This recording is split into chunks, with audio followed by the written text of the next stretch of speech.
여러분 안녕하세요. 행복책방 큐티 읽어드립니다. 오신 여러분 환영합니다. 오늘 1월 3일 화요일 하나님 말씀 함께 나눕니다. 본문 요한복음 1장 29절에서 42절 말씀입니다. 이튿날 요한이 예수께서 자기에게 나오심을 보고 이르되 보라 세상 죄를 지고 가는 하나님의 어린 양이로다. 내가 전에 말하기를 내 뒤에 오는 사람이 있는데 나보다 앞선 것은 그가 나보다 먼저 계심이라 한 것이 이 사람을 가리킴이라. 나도 그를 알지 못하였으나 내가 와서 물로 세례를 베푸는 것은 그를 이스라엘에 나타내려 함이라. 요한이 또 증언하여 이르되 내가 보매 성령이 비둘기같이 하늘로부터 내려와서 그 위에 머물렀더라. 나도 그를 알지 못하였으나 나를 보내어 물로 세례를 베풀라 하신 그이가 나에게 말씀하시되 성령이 내려서 누구 위에든지 머무든 것을 보거든 그가 곧 성령으로 세례를 베푸는 이인 줄 알라 하셨기에 내가 보고 그가 하나님의 아들이심을 증언하였노라 하니라. 또 이튿날 요한이 자기 제자 중 두 사람과 함께 섰다가 예수께서 거니심을 보고 말하되 보라 하나님의 어린 양이로다. 두 제자가 그 말을 듣고 예수를 따르거늘 예수께서 돌이켜 그 따르는 것을 보시고 물어 이르시되 무엇을 구하느냐 이르되 랍비여 어디 계시오니까 하니 랍비는 번역하면 선생이라. 예수께서 이르시되 와서 보라. 그러므로 그들이 가서 계신 데를 보고 그날 함께 가니 때가 10시쯤 되었더라. 요한의 말을 듣고 예수를 따르는 두 사람 중에 하나는 시몬 베드로의 형제 안드레라. 그가 먼저 자기 형제 시몬을 찾아 말하되 우리가 메시아를 만났다 하고 메시아는 번역하면 그리스도라.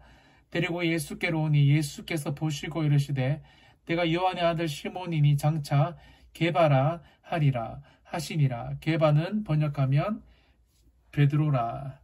아멘. 많은 사람들은 신앙생활을 합니다. 교회에서 하죠. 절에서 하는 사람 없습니다. 하지만 자신의 관점, 배경, 가치관들로 뭔가 좀 성경에서 말씀하고 있는 예수님에 대해서는 잘 말하지 않습니다. 이 바른 신앙관, 성경관을 가지지 않고 이 신앙생활을 하는 사람들이 참 많다는 거예요.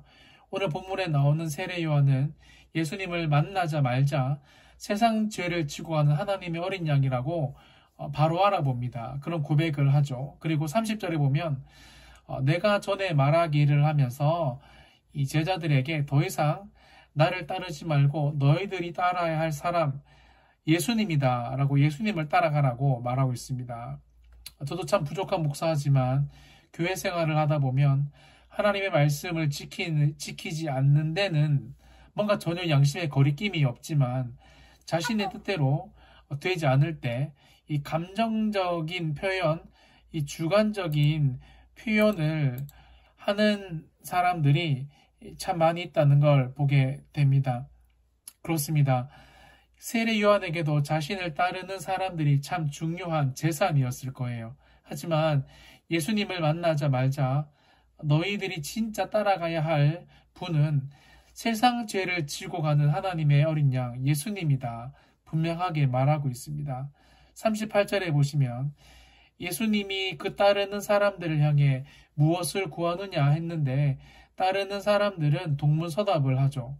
랍비여 어디 계시오니까? 답답합니다. 이게 여러분 저와 우리의 모습은 아닙니까? 저도 예전에는 뭔가 제가 원하는 대로 원하는 사람들과 동력하기를 원했어요. 그게 편하니까요. 하지만 요즘에는 하나님이 주시는 대로 이끄시는 대로 그가 때론 나의 생각과 달라도 그게 베스트다라는 것을 많이 경험합니다. 오늘 내년이 아니죠. 올해 사역을 좀 배분하면서 제자반 이런 것들을 저한테 이렇게 담당하시는 목사님이 맡기시더라고요. 예전 같으면 좀 더 고민해보고 하겠습니다라고 했을 건데 이게 주일날 하는 거였지만 집에 내려갈 수 있을까 이런 여러 가지 고민들이 들었지만 하나님이 맡겨주신 거다라는 생각을 하면서 그냥 받아들이기로 했습니다. 왜냐하면 하나님께서 주시는 것들이 때론 결과적으로 참 베스트인 선택들이 참 많기 때문에 그렇습니다. 39절에 보시면 따르는 제자들이 그날 함께 거하니 때가 10시쯤 되었대요. 유대인들의 여러분이 시간은 우리나라 시간으로 바꾸려면 6시간을 더하면 됩니다. 그러니까 때가 10시라 그러면 6시간 더하면 몇 시죠? 오후 4시가 됩니다. 그죠?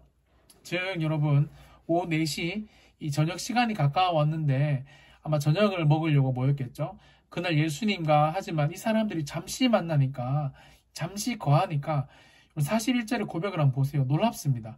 그가 먼저 자기의 형제 시몬을 찾아 말하되 우리가 메시아를 만났다 하고, 메시아는 번역하면 그리스도라.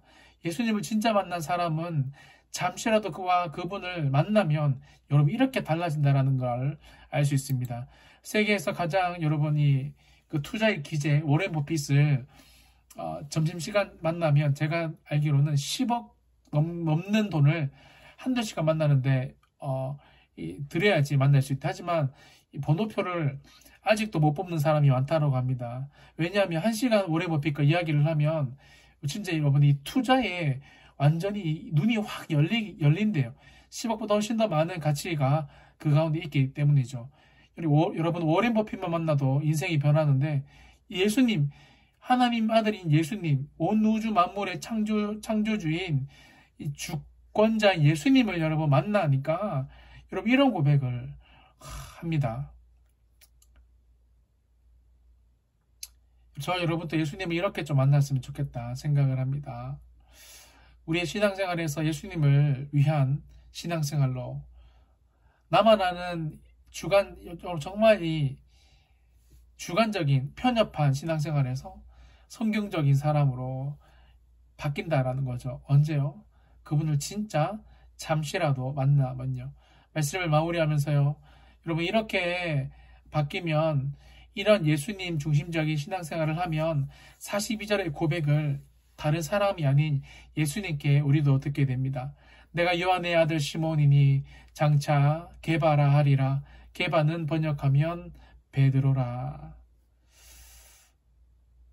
예수님께서 이름을 바꾸어 주시는 역사적인 일들이 일어난다라는 겁니다. 오늘 하루 예수님을 우리 진짜 한번 만나 나 중심적인 신앙생활에서 예수님 중심적으로 변화되는 그런 하루가 되기를, 예수님이 저와 여러분에게 정말 이런 막대한 영향을 끼치는 복된 하루가 되시기를 예수님의 이름으로 축원드립니다. 기도하겠습니다. 살아계신 하나님 아버지, 우리는 예수님을 만나 어떤 영향을 받고 있습니까? 예수님은 도대체 우리에게 어떤 영향을 끼치고 있습니까? 내가 먼저 오늘 말씀처럼 예수님을 만나 변화되는 하나님의 사람이 될 수 있도록 은혜를 베풀어 주시옵소서. 예수님의 이름으로 기도합니다. 아멘.